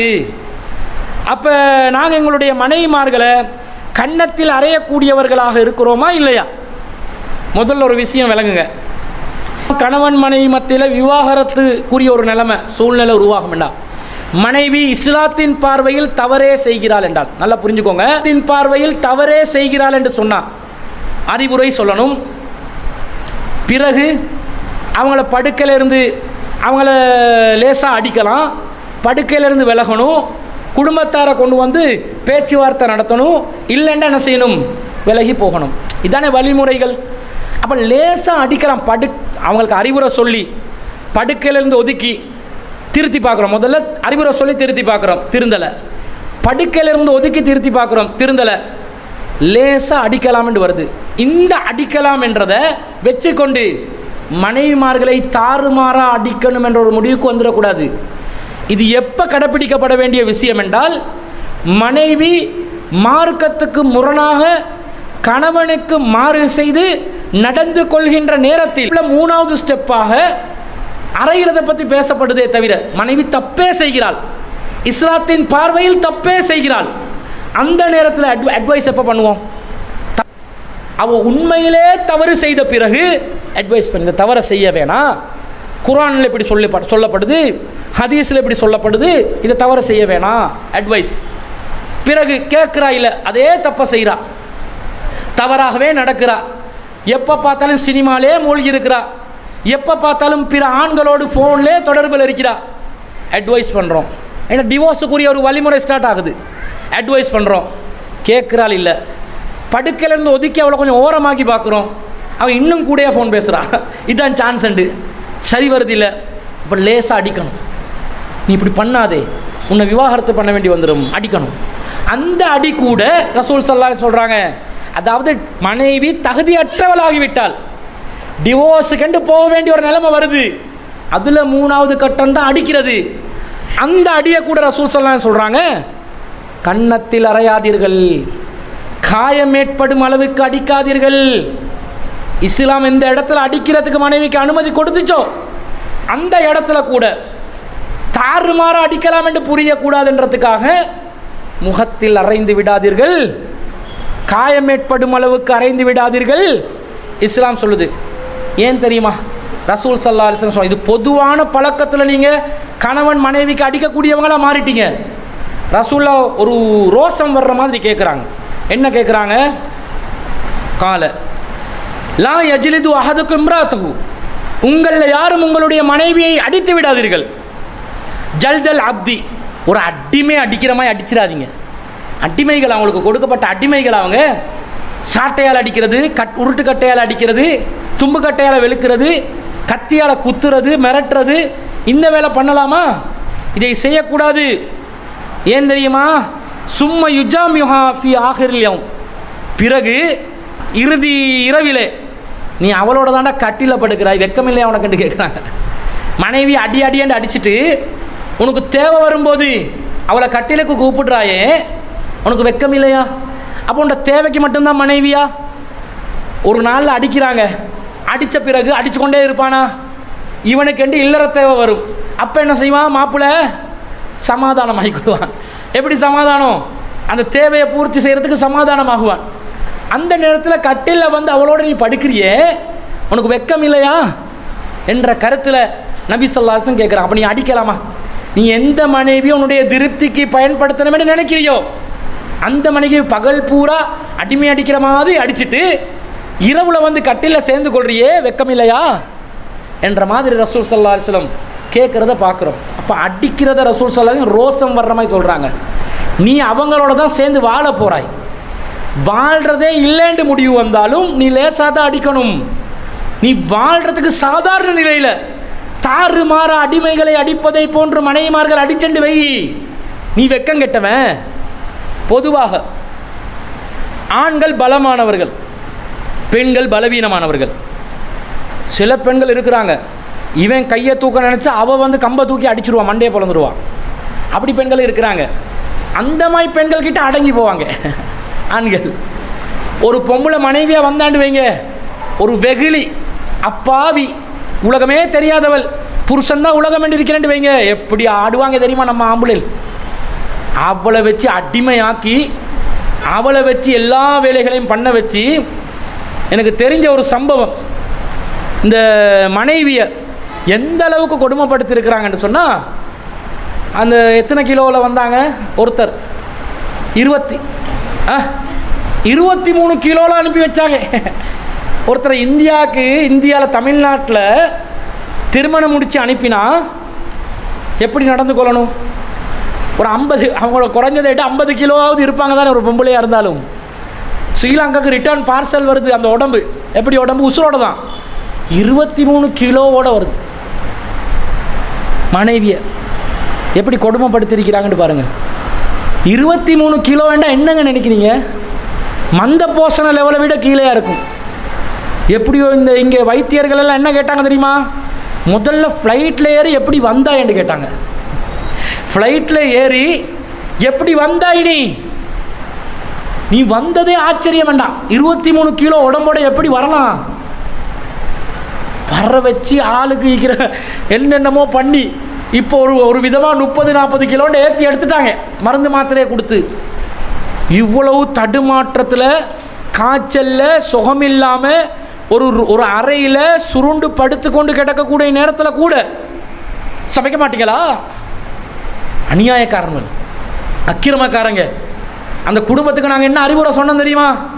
தயவு செஞ்சு அவங்ககிட்ட அனுப்பிடாதீங்க, திரும்ப 1 கிலோவோட அனுப்பி விட்டுருவான். ஒன்றும் இல்லாமல் பார்சல் பண்ணி அவட பேரை தான் பார்சல் அனுப்பி விட்டுருவான், உடம்பே வராதண்டம். அந்த அளவுக்கு அக்கிரமம் பண்ணுறாங்க. அதாவது கையால் தூக்கி ஓங்கி அடிக்கிறது மட்டும் இல்லைங்க, அடி காயம் என்று ஆறிடும். இந்த கொடுமை இருக்குதே, ஆணாதிக்கத்தில் செய்கிற கொடுமை, கண்ணத்துக்கு அறைய வேணாம் என்று சொன்ன மார்க்கத்தில் 50 கிலோ 23 கிலோக்கு இறக்கி விட்டாங்கன்னா எப்படி கொடுமை நடத்திப்பாங்கன்னு பாருங்கள். என்ன அவனோட வாதம் என்ன தெரியுமா? தர்க்கம், உனக்கு பிள்ளை இல்லை, நீ தான் வீட்டு வேலை செய்யணும். புள்ள வந்து இவங்களோட டிபார்ட்மெண்ட் தானே, நினச்ச டைமில் புள்ளையை எடுத்துக்கொள்ளலாம் தானே, வாங்கி கொள்ளலாம் தானே. புள்ள பெற்றுக்கொள்ளலை என் மவனுக்கு, மாமனார் சொல்லுவாராம், என் மவனுக்கு நீ புள்ள பெற்றுக்கொள்ளலை, அதனால் வீட்டு வேலைலாம் நீ தான் செய்யணும். அடி செருப்பால் இப்படி பண்ணலாமா? அப்போ அடி என்பது கையால் அடிக்கிற அடி மட்டுமல்ல, கொடுமைப்படுத்தக்கூடாது, அக்கிரமம் பண்ணக்கூடாது, பெண்கள் மீது ஆணாதிக்கத்தில் அநியாயம் பண்ணக்கூடாது. நீங்கள் உடலில் பலசாலிகள் என்றதுனால அவங்களுக்கு நீங்கள் கையை வச்சுக்கிண்டு வைங்க. உங்கள் எல்லாத்தையும் படைச்ச பலசாலியான ஒரு அல்லாஹ் இருக்கிறான், அவன் பிடிக்க நினைச்சா முடிஞ்சு கதை. அதை நினச்சி பயந்து அடங்கி போகணும். இதே அவனுக்கு ஒரு கொழும்புல ஒரு பஜாரியோண்ட கல்யாணம் முடிச்சாண்டு வைங்க, இவன் அஸ்ஸலாமு அலைக்கும் என்ன பாத்திமா என்ன பண்ணுவா, நீங்கள் பண்ணுங்க, நான் ஒன்றும் பண்ணலை, ஒன்றும் பேசலை, எப்படி அடங்குறாய் நீ? அப்போ உண்ட உடல் பலம் பலவீனமாக இருக்கிற நேரத்தில் நீ எப்படி அடங்கி போகிறாய்? நீ அப்போ நெச்சுரலாக நடந்துக்கோ, உன்னோட மனைவிக்கு கண்ணியத்தை கொடு. ரசூல் ஸல்லல்லாஹு அலைஹி வஸல்லம் அடுத்ததாக என்ன சொல்கிறாங்க? ரசூல் ஸல்லல்லாஹு அந்த ரசூலா சொல்கிறாங்க பாருங்கள், நீங்கள் வந்து இஸ்தௌசு பின் நிசா, பெண்கள் விஷயத்தில் நல்லதை நினைங்க. முதல்ல ஃபைன் நம்ராத்த ஹுலிகத் மின் லிலை, பெண்கள் எலும்புகளால் படைக்கப்பட்டவர்கள். ஆதம் அலைஹிஸ்ஸலாத்துல விலா எலும்பால் தானே படைக்கப்பட்டது. விலா எலும்பு எப்படி இருக்கும்? இப்படி வளைஞ்சி சரியாக ஒரு அடிப்பட்டு சென்று வைங்க, இங்கே பட்டாசண்டு உடஞ்சிடும். என்றது புட்டு ஸ்னூல் மாதிரி. நம்மளோட உடம்பு பெரிய பலசாலி, என்னதான் ஜிம்முக்கு போயிட்டு உடம்பை வந்து திரகாத்தரமாக்கி இருந்தாலும் ஒரு 3 தட்டிலேருந்து கீழே தள்ளி விட்டு பாருங்கள், அவ்வளோதான் கதி. சரியாக புள்ள வேண்டிய ஒரு ஆங்கிளில் விழுந்தானு வைங்க, இடுப்பு சீவனிலாம் போயிடும். அப்போ ரசூலா சொல்கிறாங்க, பெண்கள் ஆதம் அலைஹிஸ்ஸலாத்துடைய விலா எலும்பிலிருந்து படைக்கப்பட்டவங்க. வைன்ன ஆவஜ செய்யின் ஃபில் இலை, எலும்புகளில் மிகவும் பலவீனமான எலும்பு என்னன்னு சொன்னால் அலாஹு, விலா எலும்பு. ஃபைன் தஹப்த துகிமுஹு, நீ அந்த விலா எலும்பை நேராக்க போனி என்று சொன்னால் என்ன நடக்கும்? தஹப்த துக்கிமஹு கசர்தஹு, நீ அதை உடைத்து விடுவாய். விலா எலும்பு இப்படி வளைஞ்சி இருக்கும், ரொம்ப பலவீனப்பட்டு வளைவு உள்ள ஒரு எலும்பாக இருக்கும். அதை ஒத்தடியாக நீ நேராக்க போயிடாதே, அப்படி போனேன்னு சொன்னால் அது உடைந்து விடும். அப்போ ரசூல் ஸல்லல்லாஹு சொல்கிறாங்க, வைன் தரக்தஹு லம் யஸல் அவஜ், நீ அதை நேராக்காமல் விட்டு விட்டாலும் அது வளைஞ்சி தான் கிடக்கும். பெண்கள் ஒரு விதமான பலவீனத்தில், ஒரு விதமான குறைகளோட, ஒரு விதமான சிந்தனை போக்கு குறையுள்ளவர்களாகத்தான் இருப்பார்கள். நீ அதை உடனடியாக நேராக்க போயிடாதே, நீ நேராக்காமல் விட்டாலும் அது வளைஞ்சு கொண்டே தான் இருக்கும் என்று ரசூலுல்லாஹ் சொல்லிட்டு ஃபஸ்தௌசு பின் நிசா, பெண்கள் விஷயத்திலே நல்லதையே நீ எண்ணு. அப்போ பொம்பளைக்கு நீ கை தூக்கினா நீ ஆம்பளையா? இல்லை. ஒரு பெண்ணுக்கு கையை உயர்த்தும் பொழுது ஒவ்வொரு ஆண்மகனும் நினைக்க வேண்டும், நான் ஒரு பொட்டை அப்படின்னு நினைக்கணும். எப்படி நினைக்கணும்? பொட்டைண்டா கண் பொட்டை இல்லை, நான் ஒரு பொம்புளை, நான் ஒரு 9 என்று நினச்சி தான் நீ கையை தூக்கணும். கொஞ்சம் சில விஷயங்களை கொஞ்சம் நல்ல உருக்கமாக சொன்னால், நல்ல உரைக்கிறதுக்கு சொன்னால் தான் விளங்கும். பொம்புளுக்கு கை தூக்காதீங்க, கெட்ட பண்பு, ஆணாதிக்கம் நிறைந்த சமூகத்தாரே, அல்லாஹ்க்கு பயந்துக்கோங்க. ரசூலுல்லாஹ் அதை வன்மையாக கண்டிக்கிறத நாங்கள் பார்க்குறோம். அதே மாதிரி ரசூல் ஸல்லல்லாஹு அலைஹி வஸல்லம் சொல்கிறாங்க, பெண்களை நாங்கள் மட்டம் தட்டக்கூடாதுன்றதுக்காக சொல்கிறாங்க, வலா துக்கப்பி, நீ பெண்களை மனம் நோக செய்து விடாதே, மனசை நோவடிக்காதே. சில பெண்கள் ஆம்புலையில் நல்லவனாக இருப்பான், சில நேரம் சில வார்த்தைகளை பேசுவான், அப்படி மனசு உடஞ்சிரும். அவன் நினச்சி பேசியிருந்தா தப்பு, நினைக்காம பேசியிருந்தா பொம்பளையில் விளங்கணும். அவன் நினைக்கல, வந்துருச்சு. எல்லாரும் மலக்குமார்கள் போல வாழுவாங்களா? பை மிஸ்டேக்கில் வார்த்தைகள் வரத்தானே செய்யும். மன்னிப்பு கேட்டு விட்டு கொடுத்து அப்படி போயிடணும். ரசூலுல்லாஹ் என்ன சொல்கிறாங்க, நீ பொம்பளைகளுக்கு மனம் நோகிற மாதிரி நடக்காதே, மனசை நோவடிக்கக்கூடாது. பெண்களுடைய மனசை புரிஞ்சு நடந்து கொள்ளணும். அவங்க எப்படிப்பட்ட ஒரு நிலையில் வளர்ந்துருப்பாங்க தெரியுமா? பெண்களுடைய உலகத்தில் நம்பர் 1 ஹீரோ அவளுடைய தந்தை. ஒவ்வொரு நடவடிக்கையும் பார்த்து ரசிப்பாள். இதுதான் என்னுடைய கனவு உலகத்தின் வீரன் கதாநாயகன் என்று நினைப்பாள். அந்த அளவுக்கு தன்னுடைய தந்தை மேலே, சிறு குழந்தைகளாக இருக்கக்கூடிய பெண் குழந்தைகள் பாசம் நேசம் அதிகமாக வைப்பாங்க. காரணம் என்ன தெரியுமா? அந்த வாப்பாட ஹீரோயிசத்தை எதிர்ப்பாள் தானே, எதிர்ப்பாள். வாப்பாட ஹீரோயிசத்தை பார்த்து ரசிப்பான். ரசித்து அது ஒரு விதமான ஈகோ. யாரோட வளருமெண்டா உம்மாவோட வளரும். உம்மா வாப்போட கொஞ்சம் நெருக்கமாக இருந்தால், இன்னும் கொஞ்சம் ஓரமாவங்க, ஏண்ட வாப்பா, நான் தான் வாப்பா கிட்ட இருப்பேன். அவட கனவு உலகம், அவட உலகமே எதிர்ப்பாலில் பார்க்கிற முதலாவது ஆண் வீரன் கதாநாயகன் தந்தை. அந்த தந்தையும் அந்த பொம்பளை பிள்ளையை எப்படி பார்ப்பான்? எல்லா பிள்ளைகளோடையும் பாசம்தான். எப்படி பார்ப்பான் தெரியுமா? பொம்பளை பிள்ளை கூடுதலான இறக்கத்தோட. இதே மாதிரி நடக்கும். ஆம்பளை பிள்ளை வாப்போ பார்ப்பான், நம்மளை மாதிரியே இருக்கிறாரு, நம்மளை மாதிரி கை கால் இருக்குது, நம்மளை மாதிரி உடம்பு அமைப்பு, அதெல்லாம் பார்ப்பாங்க. சைக்காலஜியில் சொல்லுவாங்க, அதெல்லாம் பார்ப்பாங்க.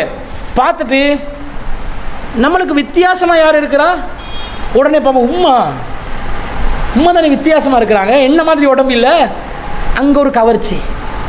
தாயோட அப்படி ஆம்பளை புள்ள ஒட்டும், தாயோட ஒட்டிக்கொள்ளும்.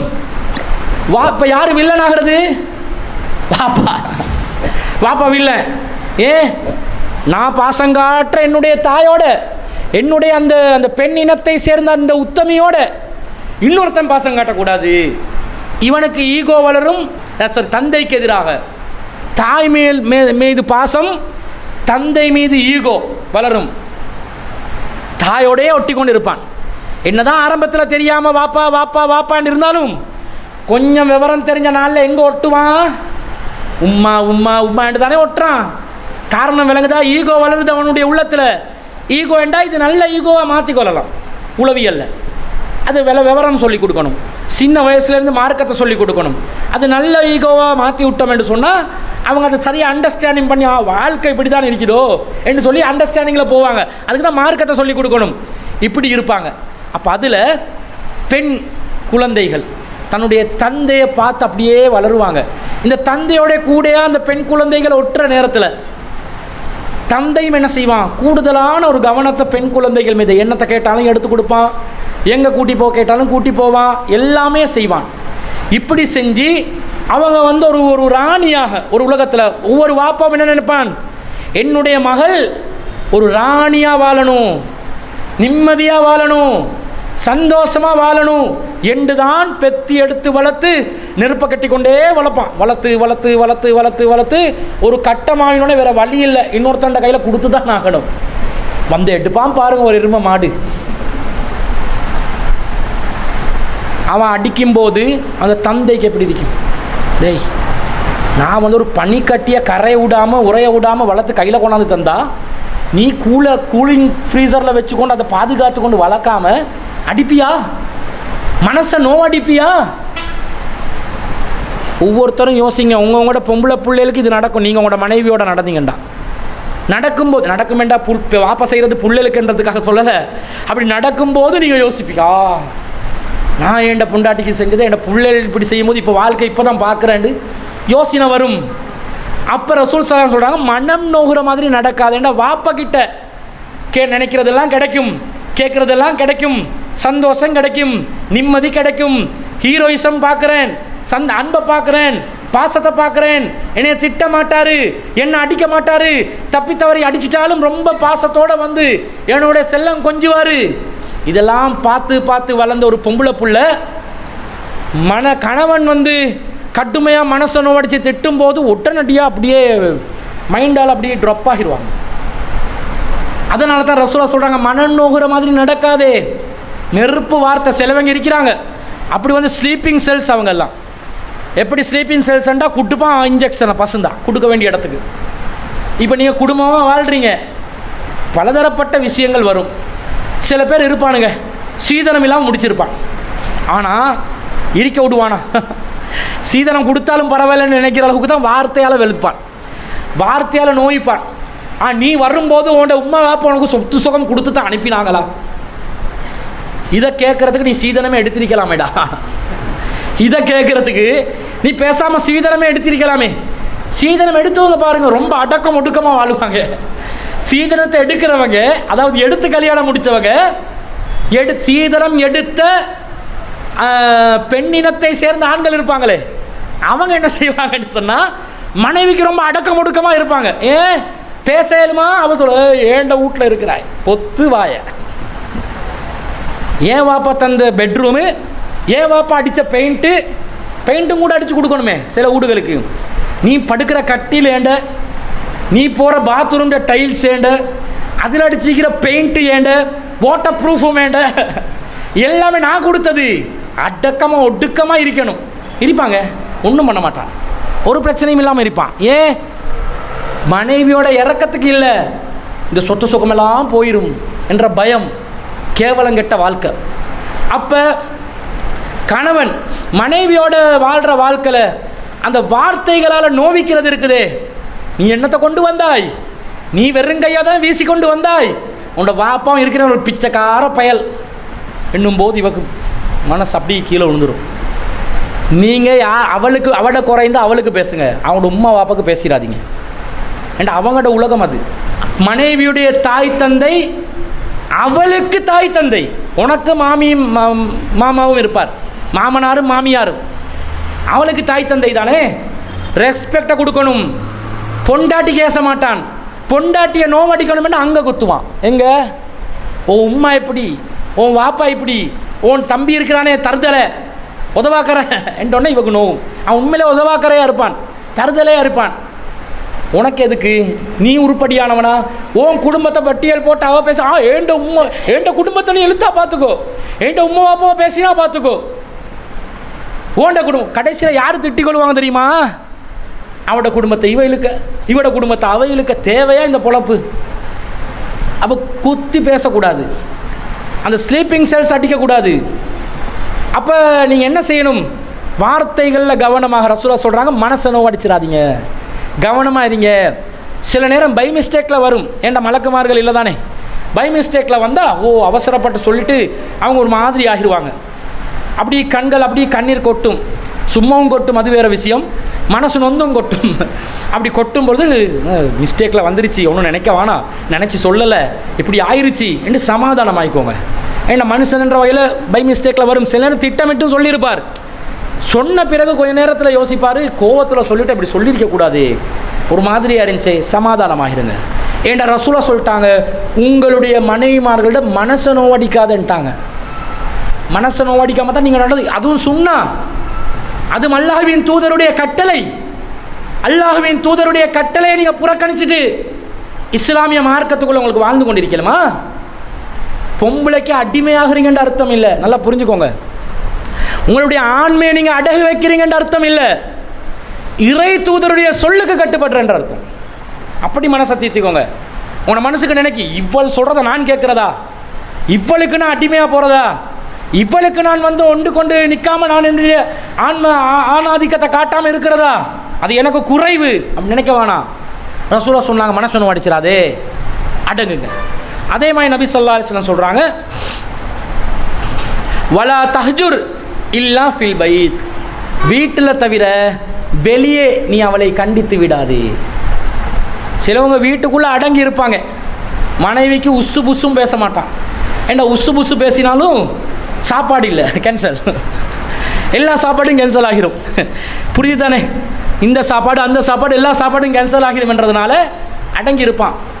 இதே அவன்ட உம்மா வந்துட்டு வைங்க, யார்ட மாப்பிள்ளோட உம்மா, மனைவிட மாமியார் வந்த நேரத்தில் இவர் அங்கே போ இங்கே வா இங்கே போ, ஒரு நரம்பு எக்ஸ்ட்ராவாக வந்துடும். கொஞ்சம் ஆக்ஷன் எல்லாம் ரியாக்ஷன் எல்லாம் மாறிடும். கொஞ்சம் எக்ஸ்ட்ராவே அவர் என்ன செய்வார், ஆம்புல என்று காட்டிக்கொள்வார். இந்த மாதிரி கண்டிப்பு வீட்டுக்குள்ளே தவிர வெளியே வைத்து கண்டிக்காதுன்னு சொன்னால், வெளியே போகிற இடத்துலையும் கண்டிக்கக்கூடாது. இவ கடைக்கு கூட்டி போகிறீங்க ஷாப்பினுக்கு, அந்த இடத்துல இவ போனால் வர்றா இல்லை, பக்தியெல்லாம் கலாவி முடிஞ்சு தொழுகை நாசமாக்குற அளவுக்கு கடையில் சீக்கிரமாக வந்துடுங்க, உடனே ஏய் வாடி கொஞ்சம் அவசரமாக போகணும் வாடி. சில ஆட்கள் இருக்கிறாங்க, சில ஆண்கள் பெரம்ப வச்சு அடிப்பான் பொண்டாட்டிக்கு,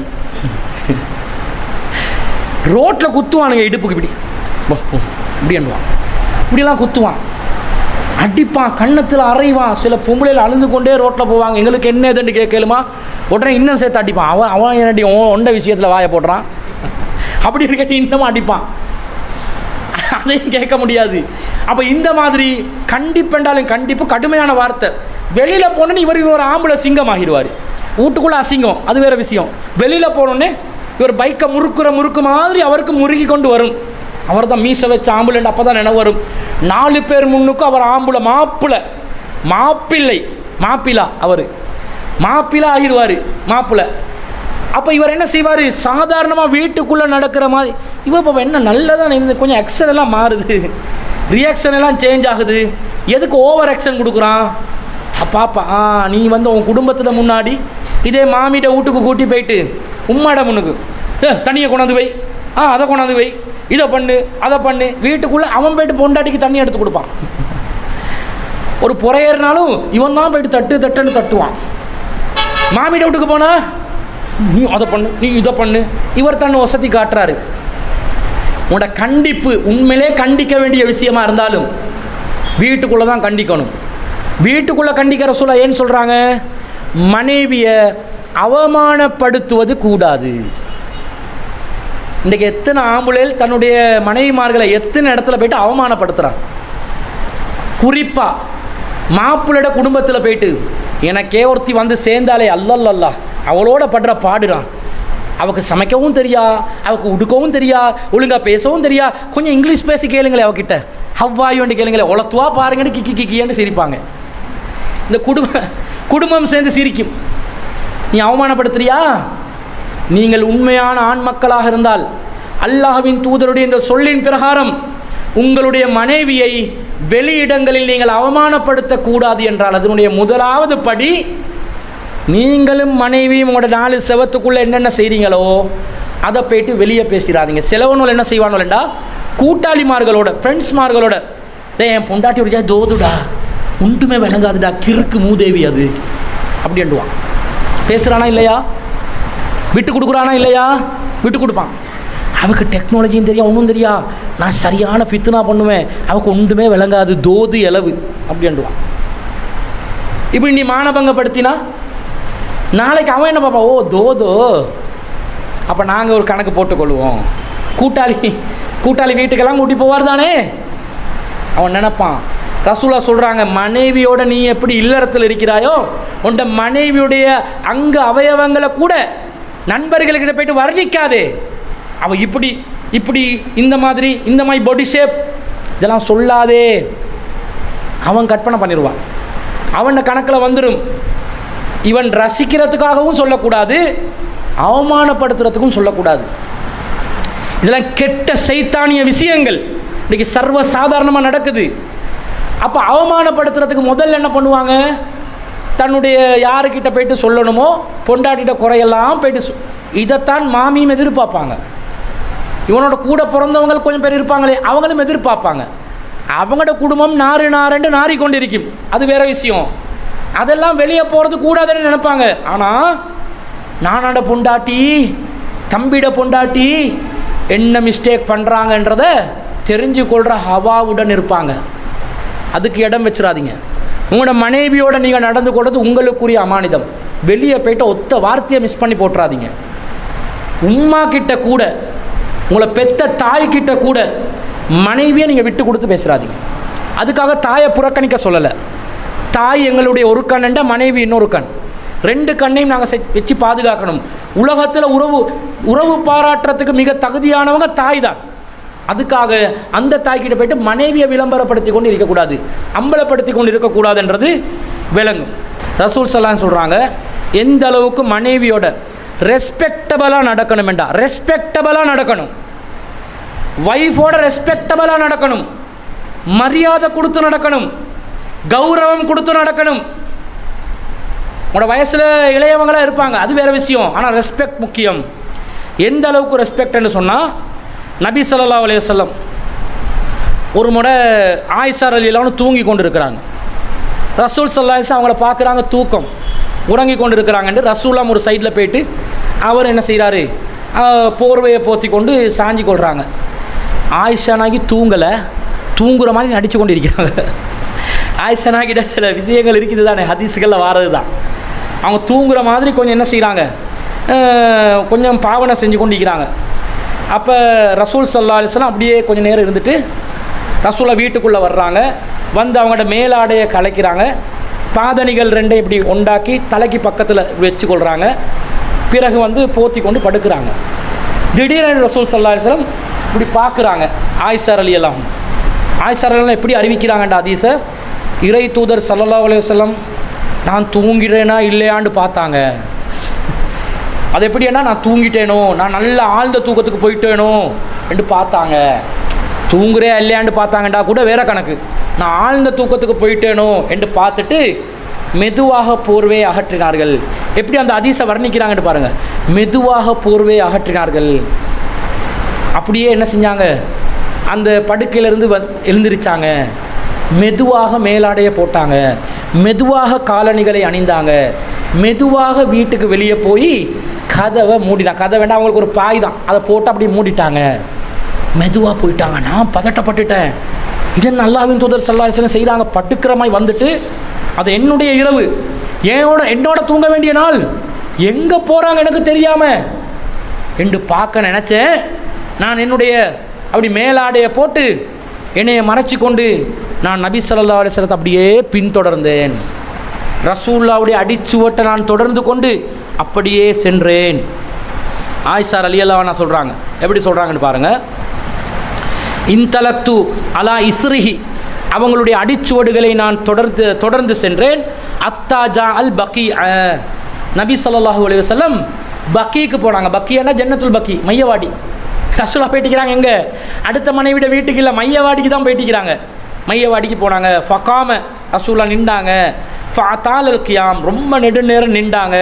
சும்ம ரஃபா யதைஹி ஸலாஸ மர்ராத், பிறகு 3 தடவைகள் கைகளை உயர்த்தினார்கள் என்று சொல்லிட்டு சும்மன் சரஃப, பிறகு ரசூல் ஸல்லல்லாஹு அலைஹி வஸல்லம் திரும்பினாங்க. ஃபன் சரஃப்து, நானும் உடனே திரும்பிட்டேன். ஏண்டா இப்போ வீட்டிலேருந்து வெளியே வந்துட்டாங்க, இவங்க ஃபாலோ பண்ணது தெரியாமல். கணவன்மார்கள் எங்கே போகிறாங்க வராங்கன்னு எங்கள்கிட்ட மனைவிமார்கள் இனி ஃபாலோ பண்ணுறது விஷயமா? அல்லாஹ்வின் தூதரையே ஃபாலோ பண்ணிக்கிறாங்க ரசூல் ஸல்லல்லாஹு அலைஹி வஸல்லம் மனைவி. நம்மளோட பெண்கள் கொஞ்சம் இவனை ஃபாலோ பண்ணால் நீ சந்தேகம் என்னையே ஃபாலோ பண்ணுறாய். ரசூல் ஸல்லல்லாஹு அலைஹி வஸல்லம் ஃபாலோ பண்ணி தான் இருக்கிறாங்க. என்ன பண்ண, அதுதான் பெண்களுடைய இயல்பு. ஃபாலோ பண்ணிட்டாங்க. ஃபாஸ்ராவுத்து. ரசூலா என்ன பண்ணுறாங்க, ரசூலாக்கு விளங்குது ஏதோ ஒரு எண்ணல் ஒன்று என்னை பின்தொடருது, விளங்கி கொஞ்சம் ஓடுறாங்க, பின்னுக்கால ஓடுற மாதிரி விளங்குது. ஏன்னா ரசூல் ஸல்லல்லாஹு அலைஹி வஸல்லம் ஓட போக்கில் அதுவும் ஓடுற மாதிரி விளங்குது முன்னுக்கு. ஏன்னா இப்போ பின்னுக்கு ரிட்டர்ன் ஆகிறாங்களே இவங்க அவசரமாக வீட்டுக்கு போகிறதுக்கு ஓடுற மாதிரி விளங்குது. ரசூலா நடக்கிற மாதிரிக்கும் போது அவங்களும் நடக்கிற மாதிரி விளங்குது. ரசூலா கொஞ்சம் ஓடியும் காட்டுறாங்க. என்னத்துக்கு ஓட வச்சாங்கன்னா மூச்சு வாங்க வைக்க. வீட்டுக்கு போனால் மூச்சு வாங்கும்போது மாட்டிக்கொள்வாங்க தானே, அதுக்கு ஓட வைக்கிறாங்க. அதோட எப்படியோ நான் வந்துட்டேன். அஹ்லர் தூ, அவங்களும் வந்தாங்க, நானும் வந்துட்டேன். சபக்துஹு, நான் உடனே அவங்கள முந்தி கொண்டு வீட்டுக்குள்ளே போயிட்டேன். ஃபதஹல் தூ, நான் அப்படி வீட்டில் போயிட்டு இருந்துட்டேன். அப்போ இவங்க என்ன மூச்சு வாங்குது, இப்போ போர்வேல படுத்துக்கொண்டு இருக்கிறாங்க, என்ன மூச்சு வாங்குறது போர்வேல விளங்குது. ஏன்னா அவங்க ஓடிட்டாங்களே. யா ஆயிஷா, யா ஆயிஸ், ஆயிஸ்ன்னு தான் கூப்பிடுவாங்க. சோட்டா, ஆயிஷாண்டே இல்லை, ஆயிஸ் என்று அந்த சோட்டா கூப்பிட்டிக்கிறாங்க. அவங்களோட பொண்டாட்டி மகள்கிட்ட பேரை வந்து சோட்டா கூப்பிடலாம். இப்போ சாக்கிரான்னு ஒரு பேர் இருந்தால் சாக்கு, மாக்கிராண்டா மாக்கு என்று கூட கூப்பிடலாம். சாக்கு மாக்கு ஷார்ட் பண்ணி கூப்பிடுறத நீங்கள் விரும்பினமாக கூப்பிடலாம். ஆனால் கோவத்தை ஏற்படுத்தாமல் செல்லமாக கூப்பிட்ருங்க. ரசூலா சொல்கிறாங்க, யா ஆயிஸ், ஆயிஷாவே, அஸ்ய ராபியத்தன், இன்னும் கொஞ்சம் மூச்சு வாங்குற மாதிரி இருக்குது, என்ன மேட்டர் அப்படின்னு கேட்குறாங்க. லாஸ்ட் ஒன்றும் இல்லை. அப்போ ரசூலா சொன்னாங்க, கால லத்துஹ்பிர்னி, நீயா சொல்லிரு, அவு லயுஹ்பிரன்னி அல் லத்தீஃபுல் ஹபீர், அல்லது நுட்பமான அனைத்தையும் அறிந்த இறைவன் எனக்கு சொல்லி விட்டுருவான், நீயே சொல்லிரு என்றாங்க. சொல்லும்போது ஆயிஷா என்ன சொல்கிறாங்க, யார் ரசூலுல்லாஹ், பி அபி அந்த உம்மி, உங்களுக்கு என்னுடைய தாயின் தந்தையும் அர்ப்பணமாகட்டும். அக்பர் தூ, என்ன நடந்துச்சோ நான் சொன்னேன், இல்லை நீங்கள் போகிற மாதிரி இருந்துச்சு, அதான் நான் ஃபாலோ பண்ணுறேன். ரசூல் ஸல்லல்லாஹு சொல்கிறாங்க, ஃபஅன்தி சுவாதுல்லதி ரஅய்து அமாமி, எனக்கு முன்னாடி ஒரு கருப்பு எணல் ஓடிச்சு, அது நீதானோ என்று கேட்குறாங்க. மாட்டி விளங்கிட்டாங்க இவங்க யாருண்டு. அப்போ சொல்கிறாங்க, ஆமாம் நான் தான். அப்போ நபி ஸல்லல்லாஹு அலைஹி வஸல்லம் என்ன செஞ்சா, ஃபலஹதனி ஃபீ சதுரி லஹதத்தன், என்னுடைய நெஞ்சிக்கிற சொல்ல அப்படி ஒரு தள்ளினாங்க. இப்படி ஒரு தள்ளு இப்போ அப்படின்னு தள்ளுறாங்க.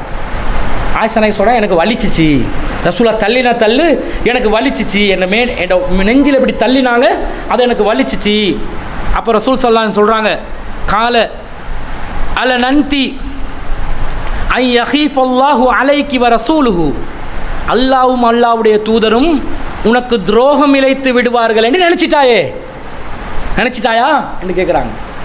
அல்லாஹ்வும் அல்லாஹ்வுடைய தூதரும் துரோகம் செய்வார்கள் என்று நினைத்து விட்டாயா அப்படி என்று சொல்லி ரசூல் ஸல்லல்லாஹு அலைஹி வஸல்லம், என்ன நடந்துச்சு தெரியுமா, நான் படுக்கத்தான் வந்தேன், உன்னை பார்த்த நீ தூக்கம், உன்னை எழுப்பி டிஸ்டர்ப் பண்ணக்கூடாதுன்னு நினச்சேன். நான் தூங்கும்போது வெளியிலிருந்து ஜிப்ரீல் எல்லாம் கூப்பிட்டு கொண்டிருந்தார், உன்னுடைய ஆடை கலைந்திருந்தது, அவர் உள்ளே வருவதற்கு வெட்கப்பட்டார். எனவே நான் வெளியே போகிறதுக்கு முடிவெடுத்தேன், உன்னை எழுப்புவதற்கு சங்கடப்பட்டேன், தயங்கினேன். ஏன்னா நீ தூங்கி கொண்டிருந்தாய், உன்னை டிஸ்டர்ப் பண்ண நான் நினைக்கல, அதனால தான் நான் சொல்லி போகலை, நான் துரோகம் பண்ணுறதுக்காக போகலை, உன்னை எழுப்பிவிடக்கூடாதுன்றதுக்காக அப்படியே நான் உனக்கு டிஸ்டர்ப் பண்ணாத விதத்தில் மெதுவாக அந்த காரியங்களை செஞ்சு வெளியே போனேன். அல்லாஹ் தாலா ஜன்னத்துல் பக்கீல உள்ளவங்க கபருவாசிகளுக்காக நான் பிரார்த்தனை செய்ய வேண்டும் அல்லாஹ்விடத்தில் என்று ஜிப்ரீல் மூலமாக கட்டளையிட்டதனால நான் போனேன், நீ என்னே எப்படி நினச்சிட்டியே அப்படி என்று சொல்லி ஆயிஷா ரலியல்லாஹு சொல்கிறாங்க. ரசூலுல்லாஹ்க்கு கோபம் வருதுன்னா, நான் துரோகம் பண்ணினதா நீ அடுத்த மனைவிட வீட்டுக்கு உனக்கு சொல்லாமல் போவேன்னு நினைக்கிறாய் பாரு, அது எவ்வளோ பெரிய தப்புன்றதுக்காக அந்த தள்ளு இப்படி. நீ எதுக்காக ரசூலுல்லாஹ்வே தள்ளி விட்டார்கள் நெஞ்சின் மீது வலி ஏற்படுகின்ற அளவுக்கு, எனவே முகத்தில் அறைய மாட்டேன், இனிமேல் ஏதாவது பிரச்சனை வந்தால் இப்படி ஒரு தள்ளு, இப்படி நினைச்சிடாதீங்க. ரசூலுல்லாஹ் அந்த இடத்துல ஒரு காரியம் சொல்லி விளக்கத்தை சொல்கிறாங்க, கோவத்தை ஏற்படுத்தலை. அப்போ அவங்க அல்லாஹ்வின் தூதரே நான் தப்பாக நினச்சிட்டேன், மன்னிச்சிடுங்கண்டு அந்த விஷயங்கள் நடக்குதுன்னு வைங்களே.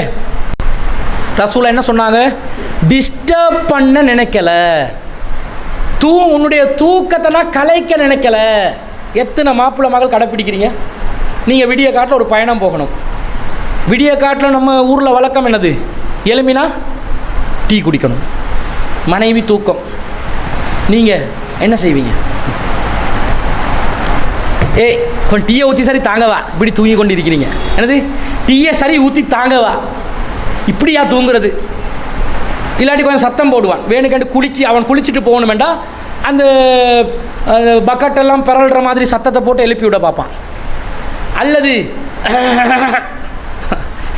எழுப்பி விடுறதுக்கு ரெண்டு கக்குவான். இந்த கக்கல் சத்தத்துக்காவது எலும்பட்டும் வேண்டும். ஏழாட்டி காலால் உசுப்புவாங்க. இப்படி எலும்பு எலும்பு மூணு தூக்கம், கும்பகரண தூக்கம். இப்படியா தூங்குறது? மனைவி என்று சொன்னால் லேட்டாகி தூங்கணும், முன்கூட்டி எழுமணும். இப்படியா படுக்கிறது? படண்டு படுக்கிறது. கடைசியில் இவ்வளோ எக்ஷன் போட்டும் சரி வராட்டி கத்திடுவான்.